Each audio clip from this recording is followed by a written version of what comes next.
Hey guys, welcome back to my channel. It's your girl Glam Queen AB, and this is the school series. Before I even get into this video, don't forget to like, comment, and subscribe. And yeah, so basically throughout this series, I've been giving you guys some tips on what you will need to basically succeed in college or succeed in high school. And today's video is going to be how to graduate college with honors. I graduated college with cum laude, and that's like a 3.45 and above, I believe, or something like that. Cum laude, magna cum laude, super cum laude. It's a lot of cum laudes. You get the point, but I graduated cum laude. That's all you need to know. So I have basically 5 tips on to help you guys graduate with honors. So the first tip is going to be to recognize your learning style. Recognize your learning style. This will help you pick your classes. This will help you pick your professors. This will help you. This is so crucial. Like, I think this is probably one of the most important tips. All of these are important, but this is one of the most important. But me personally, I am the type of person that I like lectures. I could sit in a lecture, I can read the notes on the board, write them down, type them, and I will be okay for a test. I've been told that I'm good with writing, but I never liked the way I write, so I never really practiced it, which is something that I definitely feel like I should work on, considering that I am going into the legal field. I just have to start paying more attention, basically, when I'm writing and going in and editing and things of that nature, because that is what I will do in my career. But like I said, I can lecture. Are you the type of person that likes to write papers? If you're the type of person that likes to write papers, you're going to pick professors that has you write papers. You're not going to pick a professor that has you reading and taking quizzes and things of that nature. Sometimes you will have to do those things regardless. So if you do, you just pick the best one, the best professor. Number 1 goes right in number 2. Pick a professor based off of your learning style. Sometimes you will have to pick a professor that doesn't have the best ratings, and that goes into Rate My Professor. You can see all of these things on Rate My Professor. These students, they lay it all out for you. They lay it out for you. So just pay attention to Rate My Professor. So at the end of the video, I'm going to get into how I pick my professors, how I make my schedule, and things of that nature. I won't be able to physically show you guys a screen because that might give away, not it won't give away my school, but it has personal information on there. So I'm just going to go through it, and then you guys can apply it to your own self. 3, for free electives. There are so many courses that you can take on at your school. Every school, every major has free electives. I know at my school, the psychology department had a lot of free electives. My suggestion is take one of your favorite subjects, or take like a really easy subject. I know really easy subjects for me were like, did I take psychology courses? Maybe sociology courses. I took sociology courses. Health courses. If you could take like those general health courses, do that. Look for the classes that you know will get an A. When you go on Rate My Professor and you look for students that say easy A, all you do is lecture. They keep you in class for this amount of time. Look for the class that like, this is an easy A, knock out of the park. This professor is this way, this, that, and the third. Look for the pushovers, honestly. Aim for free electives. It doesn't matter if you don't care about the class, because as long as you understand what you're being taught and it's that easy, you will get an A. It will help your GPA, I'm telling you. Go for the easy A courses. I know criminal justice classes, it's not really a lot of writing, so that's why criminal justice was the best for me, because I was really intrigued by what I was learning, but they lectured us and we were able to give our feedback and things of that nature, and then you know if you remember, if you retained the information, if you were able to put it on a test. Not memorizing, even though that's what I did too all throughout college as well. I did things based off of memorization. If you're that type of learner, it's okay.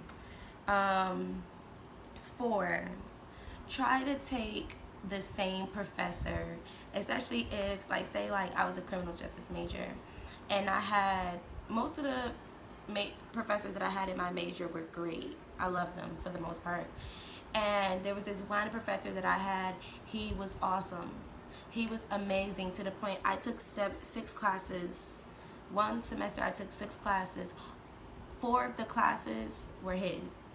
I knew when I assigned for those classes that I was going to get an A because I had took him before. I already knew that at the beginning, when we first walk into syllabus week, he's going to give us the syllabus, and then he's going to give the syllabi, and then he's going to give us our 6 quizzes. Once we're done with our 6 quizzes, each quiz is done every week. Like, you hand in 1 quiz every week, or you could just hand them in all the next class. Wasn't no writing assignments, weren't no presentations. If they were, it was things that you were interested in, and it was cool, you know, everybody was on the same page. Also, when it came down to quizzes, but no, the quizzes we got the midterm and the final, he went over all the midterm, all the finals. All the midterm and finals came from the quizzes. Also, not that he was even a pushover, but like, he would, if you forgot to hand in your quizzes and stuff like that, he would let you do it. You know, that was just it. So look for those type of professors. They're great. They make great mentors. They will really tell. And I love this class because he was so real with us, like, you know. And that was just it. And he didn't feel like he had to beat us over the head with all these amount of assignments in order for us to understand, because he understands that it could just be stressful. He's been in our situation before. And so this is the final tip, and basically this is how I'm going to show you guys, like, how to go through, how to find your classes and things of that nature. So first, what you will do is, say for instance, right, you go to your program, your evaluation. Your program evaluation is the spreadsheet that you have that basically tells you the classes that you will need in order to complete your degree. When you go there, and it's going to tell you the subjects, it's going to tell you the sections, the courses, all that type of stuff that you would need in order for these classes. And what I do is, I look at my I be having like 5 different tabs open, to be honest, because I need to keep my program evaluation open. I need to keep the search for classes open. I need to keep rate my professor open. I need to keep the previous semester, say for instance, we're going to go based off of the fall semester. We're going to do it based off of the fall semester. So it's my fall semester. I'm looking for these classes. First thing I'm going to do, open up my program evaluation. Second thing I'm going to do, go to search for classes. That's going to be another tab. The next thing I'm going to do is I'm going to open up another tab, and I'm going to look up, if it's the spring semester, you can look up the professors. Oh yeah, you have to do this the semester before. You have to do this the semester before. So your spring semester, you have to be looking for your fall courses. You should already know what courses you want to take, and that's just it. So now what I would do is, on my 3rd tab, I'm going to have open the prior fall. So if I'm going into fall 18, I'm looking into fall 17. I look up the classes, I look up the professors, I look them up on Rate by Professor, and I look at the times that they teach fall 17, because a lot of times they will teach around the same class, around the same time. If they don't teach around the same time, I'm going to pick the closest thing, and I'm just going to wing it. And a lot of times it pretty much did work out that way. So if you're following me, you're using fall 17 professors to make your fall 18 classes. And a lot of times, like at my school, they wouldn't always put the schedules up there. But if you go based off of fall 17, you have an idea of when that professor will be, even though it says not listed yet. So that's when you will basically knowing what time of day you want to take your classes. And another thing, when you pick these classes, and if that teacher that you know is definitely going to give you an A is at 8 a.m., take that 8 a.m. Take that 8 a.m. Do not sacrifice an A to get some more hours of sleep. I'm telling you, it will be worth it.